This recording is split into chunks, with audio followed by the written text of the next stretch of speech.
Senator Robin Padilla at Senator Chis Escudero muling dinurog ang prosecution at eto Senator Rapi Tulfo muling nagkalat ng kabastusan sa Senado. Naku, titindi nitong mga ipapanood ko sa inyo mga banateros, mga kabiyaya, at dito mukhang isa sa mga tinik sa lalamunan ni Marcos Jr. etong si Senator Chis Escudero at Senator Robin Padilla dahil nga po ay talagang sobrang ganda ng mga kanilang pinaggagawa at talagang nagmumukhang tanga etong mga prosecution ng mga garapata ng mga anti-Duterte. Kaya hindi na rin tayo magtataka sa mga susunod na araw na baka gipitin na naman etong si Senator Chis Escudero at baka pati na rin ito si Senator Robin Padilla kasi sobrang ganda talaga, sobrang galing, sobrang talino ng ginagawa ng dalawang senador na ito at talagang nadudurog. Yung nga lang, ang nangyayari sa mga BBM senators ay kabaliktaran sa mga nagagawang magaganda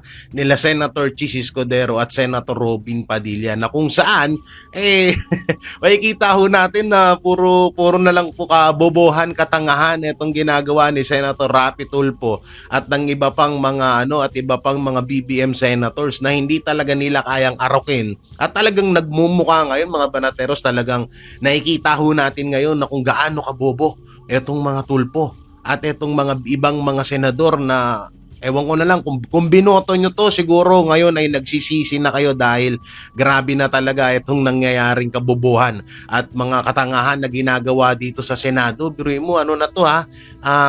Ang pagkakaalam ko, hindi na to, hindi na bilang isang judges, hindi na to kasali or parang labag na sa rules ng Senado etong ginagawa ng ibang mga senador. So mga banateros, ipapanood ko po sa inyo isa-isa yan. Sabi, sobra akong pumapalakpak dito kay Senator Chis Escudero at Senator Robin Padilla. Grabe, lalo na yung ginawa ni Senator Robin Padilla na talagang, alam mo yun, talagang pinagmukha niyang tanga etong prosecution, etong si Attorney May, kung di ako nagkakamali sa kanyang pangalan, no? Grabe. Talagang biruin mo, napakalalim ng mga detalye, napakalalim ng mga tanungan ni Senator Robin Padilla na hindi kayang sagutin nitong mga bobong mga prosecution. Talagang talagang alam mo yun, parang dinaan na lang sa ngiti ni Attorney May, kaso etong si Attorney May magpapakyut sana kay Senator Robin Padilla. Kaso waipik. Waipik yung pakyut ni Attorney May. 'Di ba? Ang ganda daw ng ngiti, sabi ni Senator Robin Padilla. Ang ganda naman ng ngiti mo. Oo, pero buta na hindi niya kayang akitin or hindi niya nasindak sa kanyang kagandahan or sa kanyang pangiti-ngiti etong si Senator Robin Padilla. At dahil nga dito sa mga nangyayari ngayon ay may talagang maituturing ng palasyo na isa sa mga mga hadlang, isa sa mga balakid sa kanila itong si Senator Robin Padilla na may mga bali-balita, 'di ba, nung nakaraan sinasabi na involved daw sila sa 24 billion leadership funds sa Senado.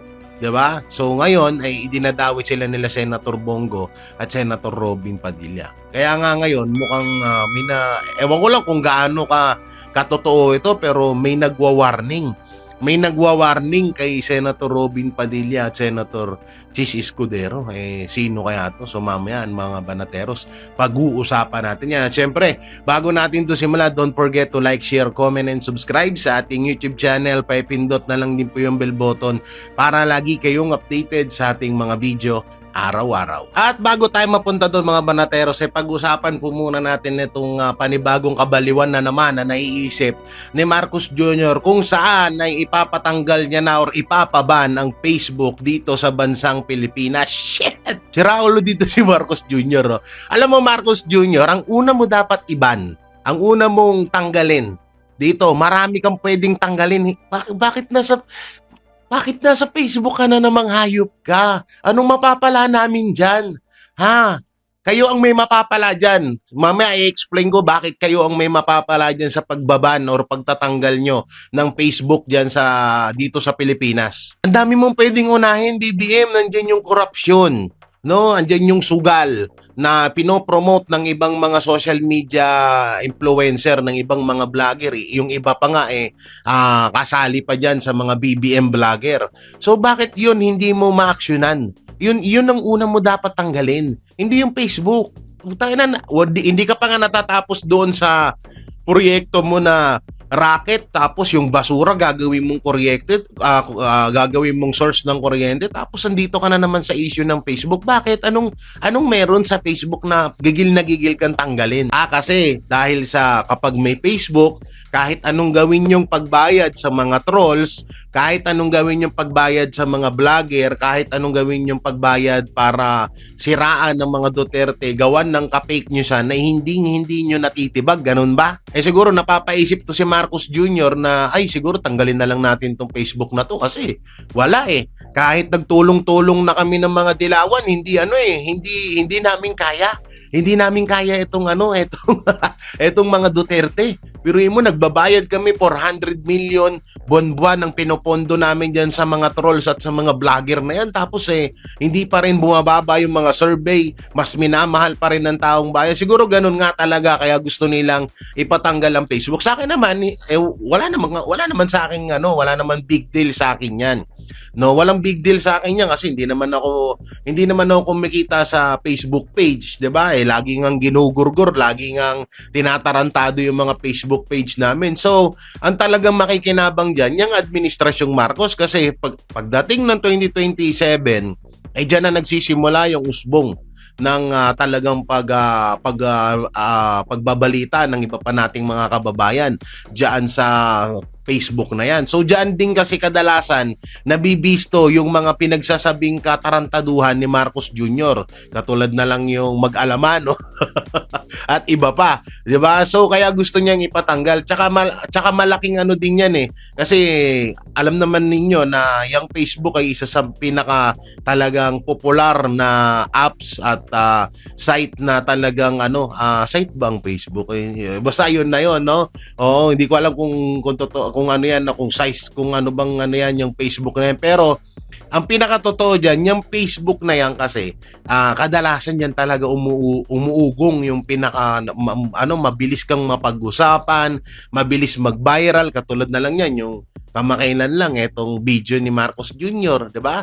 Yung sinisisi yung ulan dahil sa pagbabaha. So siguro nasasaktan na siya sa mga tawag dito sa mga komento sa kanya, kaya ang nangyayari ipapatanggal niya na lang yung Facebook. Pero President Bongbong Marcos, ang dami mong pwedeng unahin.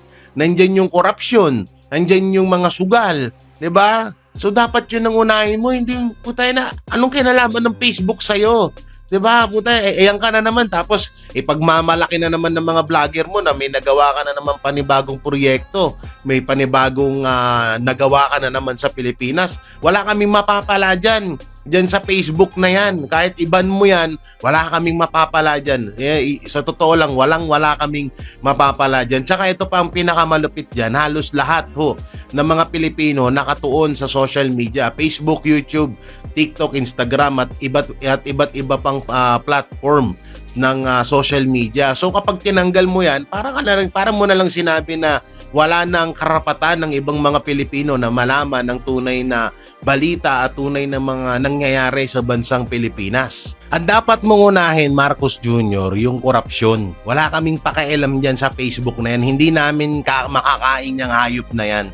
Kaya tangina kung ano yung mga walang katuturan, yun yung mga pinag-iisip mo at pinagagawa mo, no? Lakas din ng tama mo, no? Katulad na lang yung impeachment na yan, marami nang na-impeach sa Pilipinas. Bakit? Napakinabangan ba ng taong bayan yung impeachment na yon? O ngayon, ini-impeach niya si BP Sara. Bakit? Mapapakinabangan ba namin yan? Hindi namin mapapakinabangan yan. Kaya tigil-tigilan mo na yung kabaliwan mo. Wala kaming mapapala dyan. Kahit iban mo yung Facebook na yan. Sa totoo nga lang, mawawalan pa ng mas mawawalan pa kayo ng tsansang may bumoto sa inyo kapag nawala yung Facebook na yan. So, alam mo, sobra ng ang weirdo na ng pinagagawa nito ni Marcos Jr. Kaya dapat lang talaga na mailabas niya yung medical certificate niya or kung ano man yung pwede niyang ipa-check up kasi mukhang malala na talaga mukhang malala na si Marcos Jr. Sobrang lala na at dagdagan pa nung USEC niya na kahapon ata sinabi yon na Totoo, tama daw si BP Sara, baha na daw. Lubog na ang bansang Pilipinas sa baha at itinuturo na naman ni Yussi Claire ay yung Davao. Yussi Claire, kasi sabihin na natin na sige kahit hindi totoong lumulubog sa baha ang Davao City. Anong mapapala rin namin doon? Aber, 'di ba? Kaya wag mo ilihis ng ilihis. Alam mo, kayo lang yung nagmumukhang tanga sa kakalihis nyo ng issue na dapat ay yun yung pinagtutuunan nyo ng pansin. Puro na lang Davao, parang gusto nyo ipamukha sa amin na kung wala ang mga Duterte, hindi kayo makakakilos ng maganda. Sabagay, wala naman talaga kayong kinikilos ng maganda. May kinikilos ba kayong maganda? Wala, di ba? Tangin ng kabaliwan yan no? Sobra na Oo, pero yung Facebook, yung nakaraan, racket. Tapos nakaraan, basura. Tapos yung nakaraan, tubig, iniisip kung paano gawan ng na hindi daw masasayang yung tubig. Putangin nang yan. Tapos yung nakaraan, sinisisi yung ulan. Putangin na kabaliwan. Sorry sa words. Pero sobrang lala mo na. Ang lala mo na, Marcos Jr. Sobrang lala mo na. Magpa-check up ka na. Baka iba na talaga yan. Hindi namin alam kung nasosobrahan o baka tangina kasi baka kinukutsara mo na yung yung pulburon Sabing higop lang Bakit bakit mo kinukutsara? Wag mong kutsarain, hindi yan asukal, hindi yan gatas. Pulburon yan, kaya siguro nagiging kupos na yung utak mo. Anak ng tipaklong talaga tong taong to, no? Yung Marcos Jr. Ewan ko ba, tawang-tawa na lang talaga ako na wala talaga sa ayos Pati ba naman yung walang katuturan? Kaya ngayon, yung mga netizen, nagsasabi na wala naman kaming mapapala dyan sa Facebook na yan. Bakit yan ang pinagtutuunan mo ng pansin? Tapos dagdagan pa nung mga kasamahan mo na na wala din sa ayos, katulad ng prosecution ngayon na putay na kung ano-ano na lang pinagsasabi. 'Di ba? So manang-mana din talaga sa iyo Talamak yung korupsyon ngayon yun dapat yung una mong aksyonan na ilang beses mo nang sinabi sa zona yan hanggang ngayon wala pa rin. Yung pinsan mo sabi mo kakasuhan mo hanggang ngayon wala pa rin. 'Di ba? So anong sumasagi sa utak mo? Baliw ka na ba talaga? Ako yung nagtatanong lang kung may diferensya ka na ba talaga sa pag-iisip, Marcos Jr. Kasi kakaiba na yung kinikilos mo na wala na talaga sa ayos at wala na sa kondisyon iba na talagang tagilid na Oo, no, mga banateros, no? Iba na talaga Talagang, alam mo yung mga imposible nagagawa naiisip niya, no, ni Marcos Jr. Okay sana kung yung basura, maging maging source ng kuryente, so mapapaganda yung natin nun, makakatulong ng malaki sa atin yun. Kaso posible, 'di ba? Posible kung yung flood control nga hindi mo magawan ng solusyon, yun pa kaya? Kaya manahimik ka na, puking ina mo. O samantalang eto na nga, panoorin na nga po natin etong pahayag ni Senator Robin Padilla na talagang ibinagsak, talagang sinupalpal at pinagmukha niyang tanga etong prosecution at etong si Attorney May na talagang putay na nakagraduate ka ng lawyer tapos hindi mo pala alam yung mga pinagsasabi mo tas nandiyan ka sa Senate hearing dyan sa impeachment trial. So ito po mga banateros, grabe, sobrang bibilib kayo dito kay Senator Robin Padilla dito sa kanyang mga sinabi at talagang pinatotohanan na ito ang katibayan na mas dihamak na mas matalino etong si Senator Robin Padilla kaysa sa ibang mga senador. So ito po, panoorin natin. Sa prosecution, magandang hapon po. Napakaganda po ng inyong ngiti. Good afternoon din po, sir. Opo. Batid po ba ninyo ngayon, mga petsa na to, kung ano ang pinagdiriwang natin sa Pilipinas? Magmula po 19 hanggang 30. Buwan ng wika daw po, sir. Bukod po sa buwan ng wika, National Heroes Day. National Heroes Day. Ito po ay hango sa ating mga bayani. Tama po ba? Opo. Opo. Naniniwala po ba kayo na ang ating mga bayani ay may mga alias? Kilala niyo po ba sila Di Masalang? I'm sorry po sa aking history teacher. Ayan, opo. Hindi ko na po maalala. Ito po ang pinakamagandang panahon para maipaalala po sa inyo na ang ating mga bayani ay gumamit ng mga alias. Dimasalang, Siling Labuyo, Tikbalang, Tagailog, May Pag-asa, Buwan, Magdalo, Leon Kilat, Vibora, Lakambini, Paralitiko, Dimas, Alipato, Liwanag, Balite, at marami pa pong iba. Ano po ang kahalagahan dito, palagay po ninyo? Ang alias po, anong kahalagahan? Well, first, sir, first, Your Honor, I cannot comment because I'm not sure of the circumstances surrounding their use of alias. Under the anti-alias law, sir, inaalaw naman po yung paggamit ng alias provided kailangan po nakabanggit din, nakadisclose kung ano yung real name. So it's not completely prohibited provided they also provide the real Opo, the real name. So, pakisagot lang muna po yung tanong ko bago po yung explanation po ninyo. Pakisagot lang po kung narinig nyo na po yung mga alias na yan. Ngayon lang po nyo narinig. some of it po, Your Ayun. Honor, to be candid, some of it I've already heard. Magmula po 1892 hanggang 1896, ginagamit po nila ang mga alias na yan. Nagkaroon lang po ng isang traidor, ang pangalan ay Teodoro Patiño, na nagbulgar sa Katipunan. Alam po ba niyo? Yes, Your Honor. But the circumstances then were different because we were Bakit po iba? under... Bakit po iba? Bakit po na iba? May gera po nun, sir, and we were under Wala po ba tayong occupation. gera sa NPA? Ang NPA po, merong mga alias.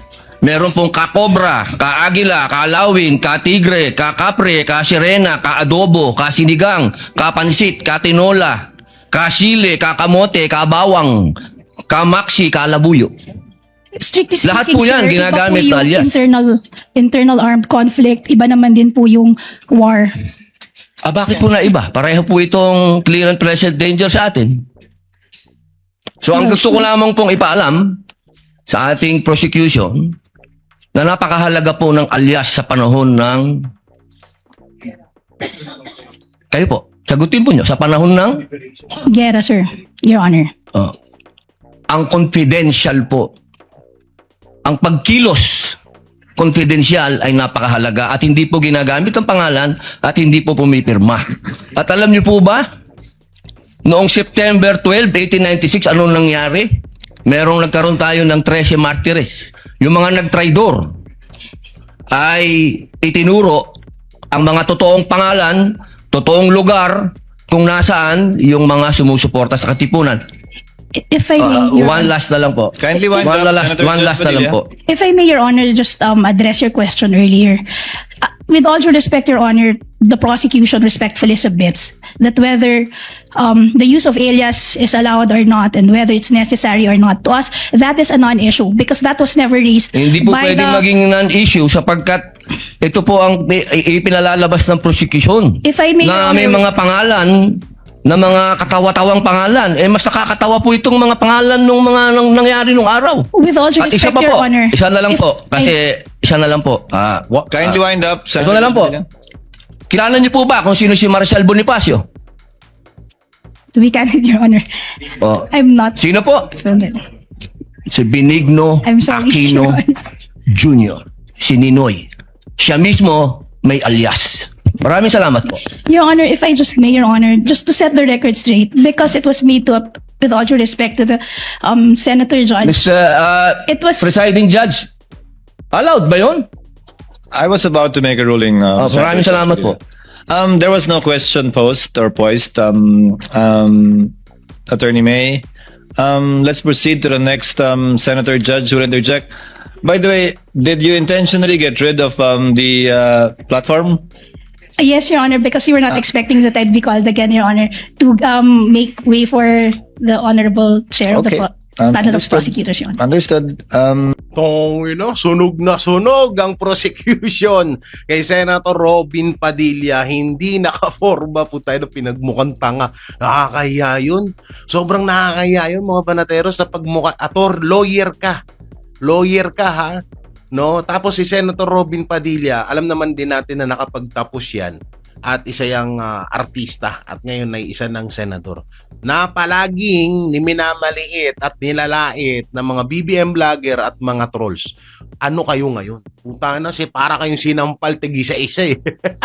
Para kayong sinampal ng 10,000 tigbabarya sa muka. No? Kahit eto, lawyer, oh. Lawyer yan pero hindi makasagot-sagot. Ang pinakamalupit pa dito, mga banateros, mga kabiyaya, ay double meaning yung ginawa ni Senator Robin Padilla na pangbabara, pangsusunog dito sa prosecution at paglalahad, no? Kasi kahit din po ako, ngayon ko lang nalaman na etong si Benigno, etong si Ninoy Aquino ay may alias pala. So ibig sabihin talaga ay at etong mga dilawan ay talagang mga makakaliwa.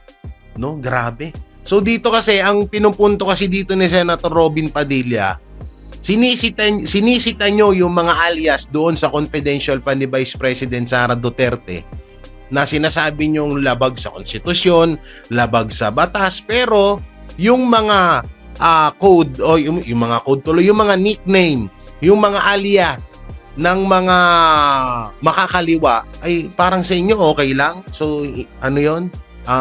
Mali ba yon? So ang katwiran pa dito is dahil hindi kasi may gera noon eh. Bakit itong confidential funds ang ginagamit to? 'Di ba sa mga turista, kapag nilagay nila yung tunay na pangalan nila dyan sa confidential funds na yan, di pinatay sila nung minamatyagan ni. Ay nako, alam nyo talaga sobra na lang tanga ang isang tao kapag hindi pa rin talaga na-gets. At alam naman na natin na ilang taon na tayong paulit-ulit dito sa usapan ng confidential fund na hindi nagigets or baka talagang nagtatanga-tangahan lang kayo or baka sadyang may mga script lang kayo na talagang gusto nyong baliin ang tunay na tamang sagot at tamang paliwanag dito sa confidential fund na to at kaya nyo binabalin. Pero mga banateros, palakpakan natin Senator Robin Padilla. Grabe, sobrang lupit. Talagang pinatunayan ni Senator Robin Padilla kung ano yung laman ng utak niya, anong ulo niya. Hindi katulad ng laman ng utak ng magkapatid na Tulpo at iba pang mga BBM vloggers na sobrang mga boplak. Uy, maganda sobrang ganda nung sinabi ni Senator Robin Padilla. Bukod sa sunog na sunog, etong prosecution, sunog na sunog, supalpal na supalpal at napahiya sila, nagkaroon ng aral. No, nagkaroon ng mga aral etong mga millennials, etong mga kabataan na kung ano yung mga nangyari noon. At dito nabunyag din, kahit ako, ngayon ko nga lang nalaman na yun pala yung code name ni Aquino sa pagiging makakaliwa niya. No, yung ano ba yun? Esmeralda Bonifacio ba yun? Nakalimutan ko. Pero pang babae yung pangalan, no? Malupit. So, talagang marami naman na talaga. Katulad na lang niya na etong mga kami, mga influencer. Oo, yung sa Banateros. 'Di ba? Sa mga vlogger, sa mga artista. 'Di ba may mga alias yan sila, hindi naman yan Katulad na lang Fernando Po Jr. Syempre idol ko yun Fernando Po Jr. hindi niya naman tunay na pangalan yun. Boksingerong si Muhammad Ali, hindi niya naman ding so although convert yun, pero ganun na rin, hindi yun unang niyang pangalan. So maraming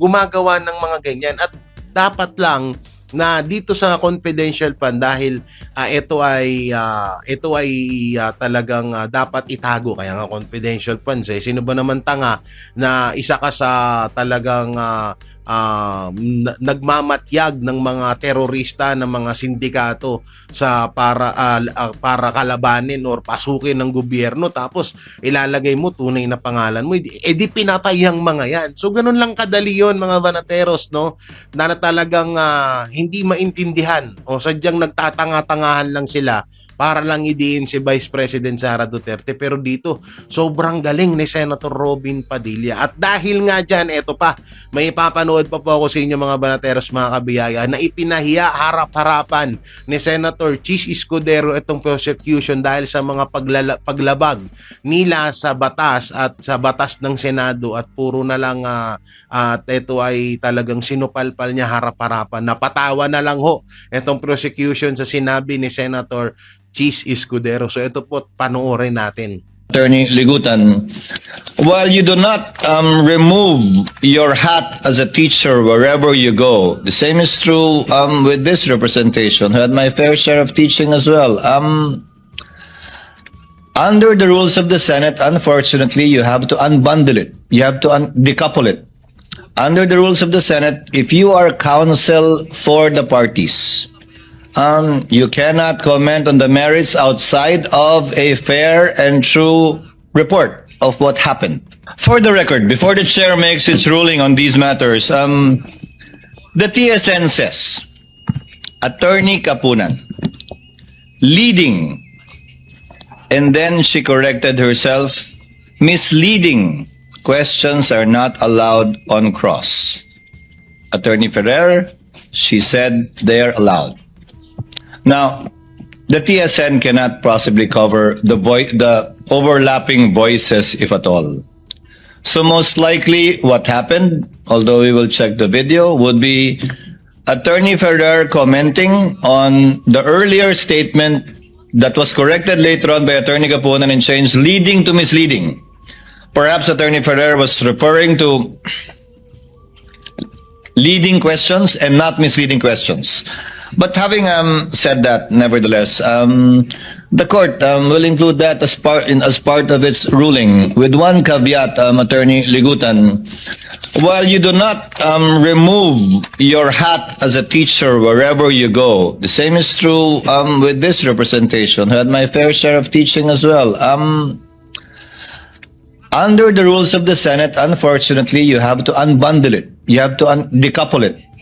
Under the rules of the Senate, if you are counsel for the parties, you cannot comment on the merits outside of a fair and true report of what happened.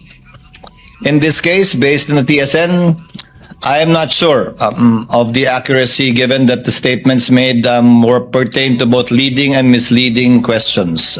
Number two, it still does not take away, your being a teacher, does not take away your responsibility under the CIPRA to a fellow lawyer who you are jousting with or arguing with or competing against this impeachment court.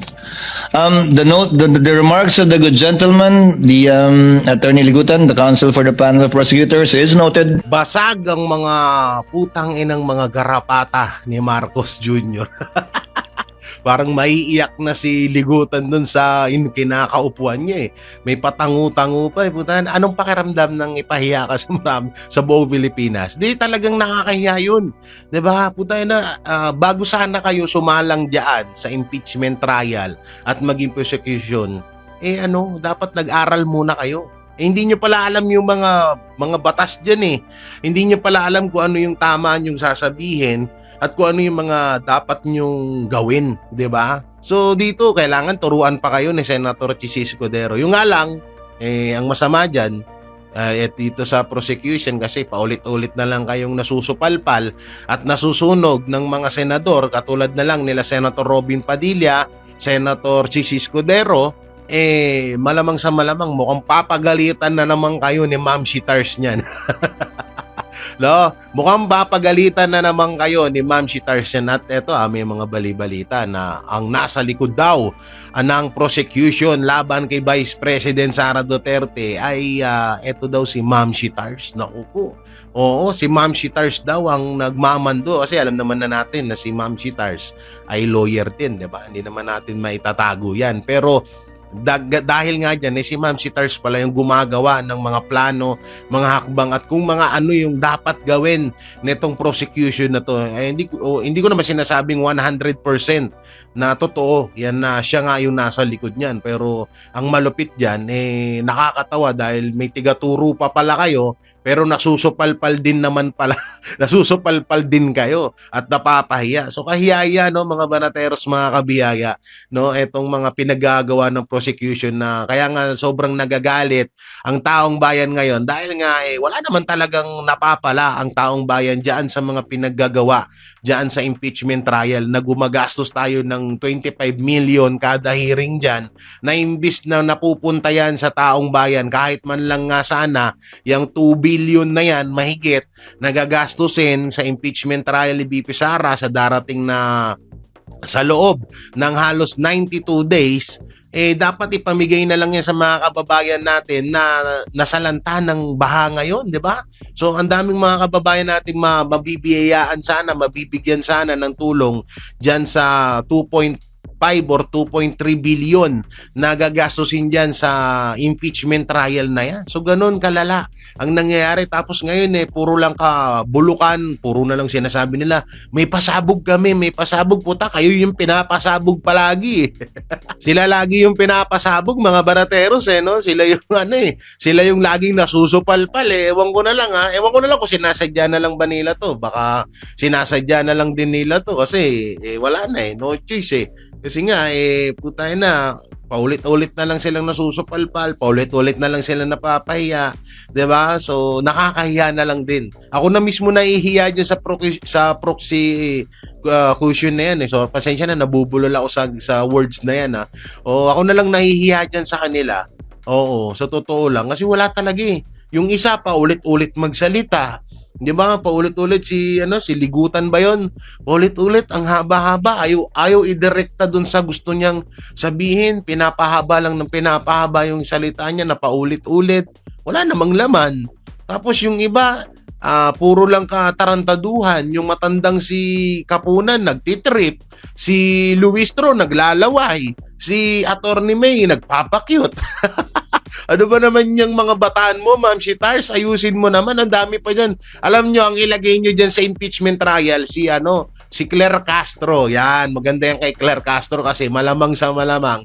Kapag si Claire Castro ang ilagay dyan sa prosecution na yan, putay na, susupalpalin nila Senator Robin Padilla at Senator Chis Escudero yan. Kaso, isa sa pinakamasama dito, mga banateros, malamang sa malamang, pag-iinitan na naman to si Senator Chis Escudero at si Senator Robin Padilla dahil nga dito sa mga gandang ginagawa nila. Alam nyo naman, ang mga bossing ng mga anti-Duterte ay galit na galit yan kapag sumusunod ka sa batas at kapag napapahiya yung kanilang mga garapata. Kaya bukas sa Makalawa, yan si Senator Robin Padilla at Senator Chis Escudero ay hindi na tayo magtataka na may mga panibagong issue na naman na iluluto at ibabato sa kanila. So dapat ay maghanda na tayo dyan, mga banateros. At ayun nga, usapang kabastusan sa Senado ay eto nga, pinamunuan yan ni Senator Rapi Tulfo. Grabe na talaga to. Si Senator Rapi Tulfo, talagang below the belt na yung mga pinagagagawa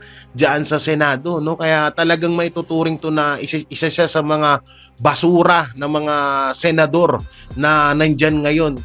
Ewan ko na lang kung mananalo pa to sa susunod na election katangahan na lang talaga siguro yun, no? So eto po, mga banateros, mga kabiyaya, ihandaan nyo na po yung mga gamot nyo sa high blood kasi talagang ma-high blood kayo dito kay Senator Rapi Tulfo. So ito po, panoorin natin. At the time po, sir, when I consulted with the security officer, sir, I was not able to ask anymore on Why the not? details, sir. It's part of your job. In fact, pumirma ka doon sa pag-reply mo sa AOM. I asked, sir, So kung ano pumirma yung ka process. nakapikit. Yes, sir.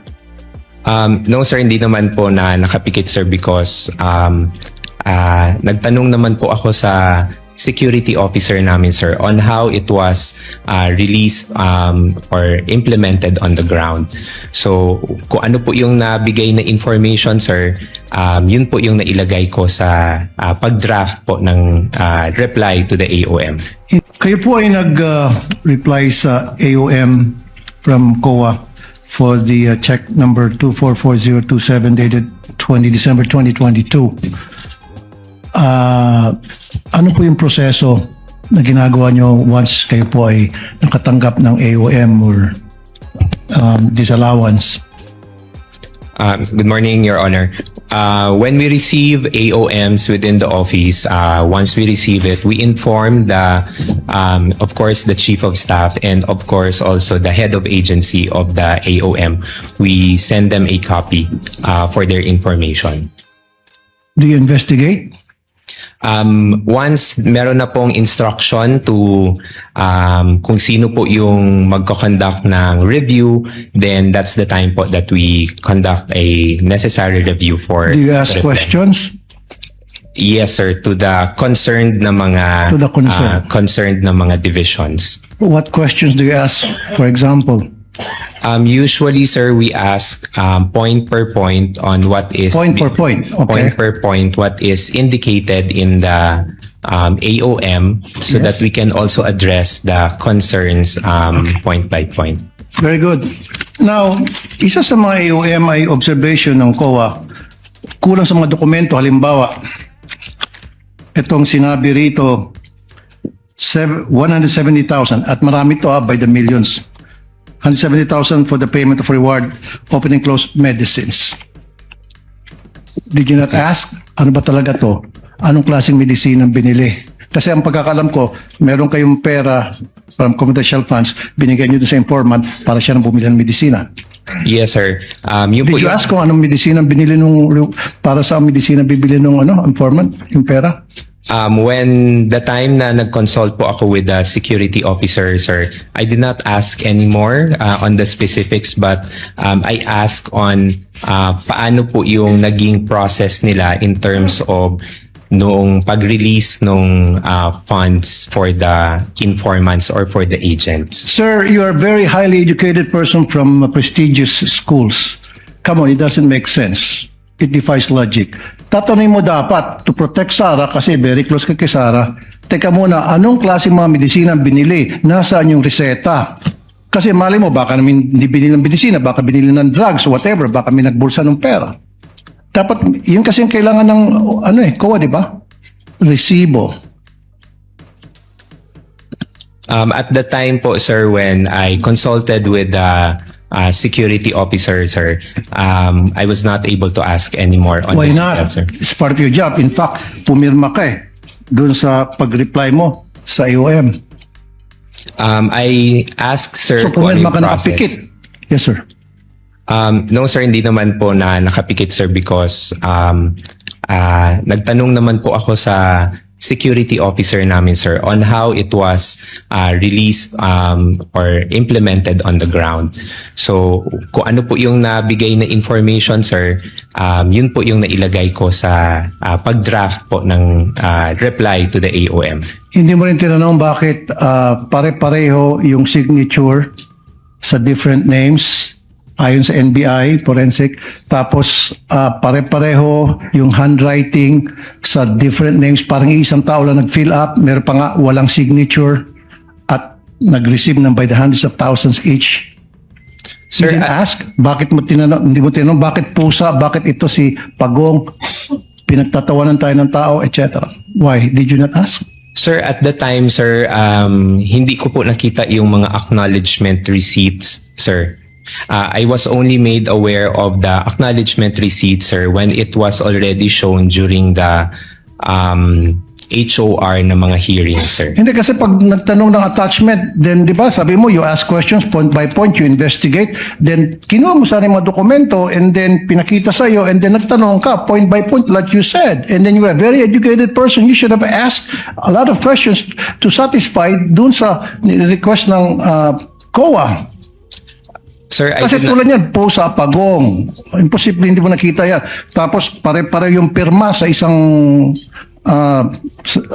same handwritings para sa napakaraming pangalan at saka isang pirma sa napakaraming pangalan according to the NBA forensic. You didn't ask? Sir, at the time po, sir, I did not see the acknowledgement receipts. Come on, po, sir. Like I said, napakatalino mong tao sa credentials mo. Dating professor, Ateneo, UP, di ba? And then, now, parang, sorry sir, parang nagmaang-maangang ka. Again, is it blind loyalty? Thank you po. Ano ba naman yan, Senator Rapi Tulfo? At yung sinasabi mong mag-resign na, siguro, Senator Rapi Tulfo, ikaw na lang. Oh, parang mas deserve mong gawin yun na mag-resign. Oh, akala namin si Risa Ontiveros yung pinaka-worst senator dyan. Putay na, pati din pala ikaw. Akala namin sila Lito Lapid. Buti pa si Lito Lapid, bibihirang magsalita kahit papano. Diba? Pero ikaw, andalas mo magsalita, andalas mo ding mapahiya. Ikaw din mismo yung gumagawa ng, ng sarili mong ikakahiya mo. Pero mo, judges nga naiintindihan mo ba ang pagiging judges? Kung hindi mo naiintindihan, huwag ka na mag-judge. Or huwag ka na rin maging senador. Oo, hindi niya siguro naiintindihan mga banateros, no, na isa siyang judge. no, na dapat ay wala siyang papanigan, na dapat siya ay neutral lang. Siguro hindi niya nagigets yung ano ng teteng Senator Robin Padilla kaila Senator Chis Escudero, ipaintindi nyo kasi kay Senator Rapi Tulfo na judge siya. Hindi siya defense team ng mga prosecution. Hindi siya defense team ng prosecution. Hindi siya defense. Senador siya, isa siyang judge na kailangan ay maging neutral siya sa nangyayaring impeachment trial. Anak ng teteng, wala ka lang makuhang magandang sagot. Kung ano-ano na yung pinagsasabi mo nung nakaraan, stupid. Tapos ngayon, gusto mong pamukhain na walang pinag-aralan or tanga-tanga yung kinakausap mo. Anak ng timang naman talaga yan, Senator Rapi Tulfo. Talagang, ewan ko na lang talaga kung mananalo pa kayo sa susunod na eleksyon. Kapag nanalo pa rin kayo sa pag-senador sa susunod na mga eleksyon, talagang suko na ako. Wala na, talagang baliw or talagang bobo. Sobrang tanga na lang talaga ng mga boboto sa inyo sa mga... Di ba? Hindi siya naiinis ako dahil maka Duterte ako, hindi ho sa ganon. Ang punto ko kasi dito, judge ka, no? Hindi mo kailangan tawag dito, hindi mo kailangan magpakita ng emosyon, hindi mo kailangan magpakita ng parang mapapaisip ang bawat Pilipino na nakadepende ka doon sa isang panig. Kaya nga may defense team at may prosecution is para kayo yung mag-judge. Hindi yung anak ng teteng yung pagiging judge mo talagang talagang retailer na judge talaga ginajudge mo ang mga witness. Palagi mong ginajudge ang mga witness na parang katulad na lang nung sa pagbablog nyo. Kaya sa totoo lang mas deserve pa ng iba. Sayang talaga yung posisyon nila Hontiveros, ng magkapatid na Tulfo, yung si Bam Aquino, si Kiko, sobrang sayang ng posisyon nyo. Kung yung mga posisyon nyo napunta yan kay Pastor Apollo Quiboloy, sa buong Duterte senatorial candidate, kung napunta lahat yan, napakaganda sana ng Senado natin ngayon. Walang tolongges. No, walang tolongges na mga senador na kagaya nyo. Sobrang nakakahiya kayo. Grabe na, sobrang nakakahiya na itong mga pinaggagawa ng mga Marcos Jr., yung mga senador mo, i-briefing mo naman. I-briefing mo naman yung mga senador mo, wala na sa ayos. Tingnan mo na, sila na mismo nagpapahiya sa sarili nila. Ayusin mo naman, kausapin mo pa minsan-minsan, hinan mo ng pulburon sa lamesa para kahit papaano ma-adapt nila yung pagiging advantage ng utak mo. Putangin na kasi nakakahiya na kasi pinaggagawa nitong mga to no? So yun mga parateros, kayo ba ay na-high blood doon sa sinabi sa mga pinaggagawang kabobohan ni Senator Rapi Tulfo? I-comment nyo lang po dyan sa baba at sa lahat ng mga napag-usapan natin doon sa napakagaling na katanungan ni Senator Robin Padilla at doon sa pag-sermon ni Senator Chis Escudero sa prosecution. So ano pong may kukomento nyo? Comment nyo lang po dyan sa baba. At syempre, don't forget to like, share, comment, and subscribe sa ating YouTube channel. Pipindot na lang din po yung bell button para lagi kayong updated sa ating mga video araw-araw. So maraming salamat. Ingat po kayo palagi. God bless and peace. And bye-bye.